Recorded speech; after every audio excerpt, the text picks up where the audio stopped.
Hi everyone, I'm Dario Arriaga. I'm going to be going over our textbook, California Real Estate Principles, 16th edition. The author is Walt Huber. I'm going to be talking about Chapter 8, titled Escrows and Title Insurance. The chapter was broken up into 10 sections. I'll do a quick summary on each section and just point out some quick interesting things that I found in some of the sections there. The first section is titled Role of the Transaction Coordinator in the Escrow Process. On page 241, the book gives us a definition of the transaction coordinator with real estate professional who assists agents and brokers in the processing of a real estate transaction all the way through escrow. Section 2 is titled Escrows in General. Escrow is created when a separate written agreement instructs a neutral third party to hold funds and only proceed when all the agreed to conditions have been performed. In California, escrow is a requirement for the sale of a home or a property. The third section is how escrow works. Our book breaks it down into three little definitions there. It says the first one is when all conditions of escrow are met. The second one is all conditions of the parties have been met.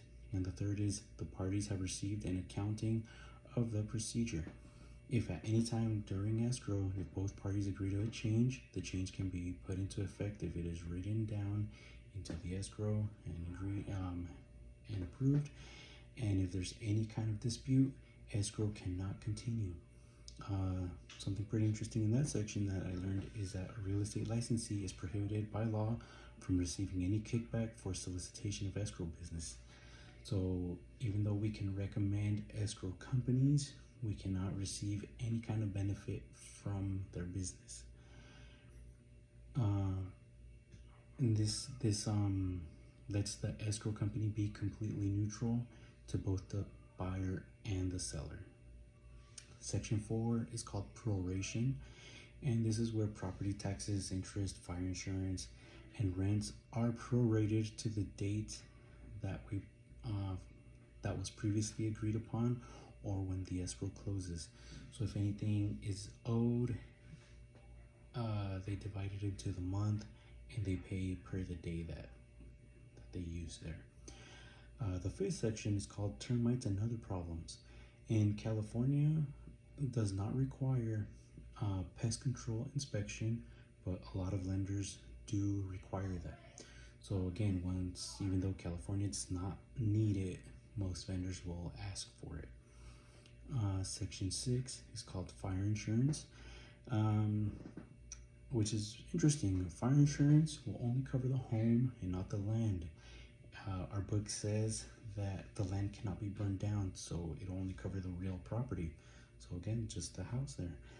You can get extended coverage, so it'll cover for other things like windstorm, explosions, hail, aircraft, smoke, riot, and vehicles not attributed to strikes or civil commotions.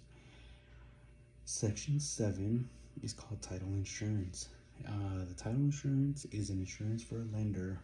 Sometimes you can get an extended coverage for property owner against losses that result from imperfections in the title. So this is where there's some kind of dispute. They go in and check the history of the property and see why there's a dispute and if it was something that just didn't get caught in the sales process there.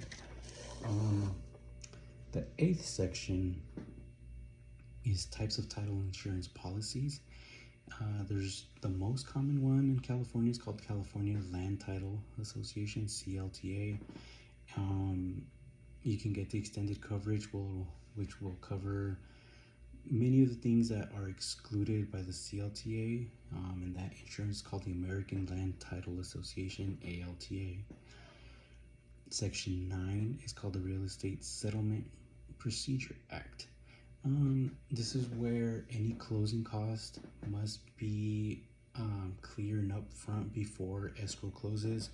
Usually it's the day before, and this way the person that has to pay the closing cost isn't surprised by fees and they can see what they have to pay before that. And section 10 was a quick paragraph and it was titled California Escrow Association. They do give a website there. It's www.ceaescrow.org. And the main thing for this one, there's a statewide program to promote professional services and educational opportunities for its members. So if you go on there, you can just kind of learn a little bit more of newer laws and paperwork that must get done. Thank you so much.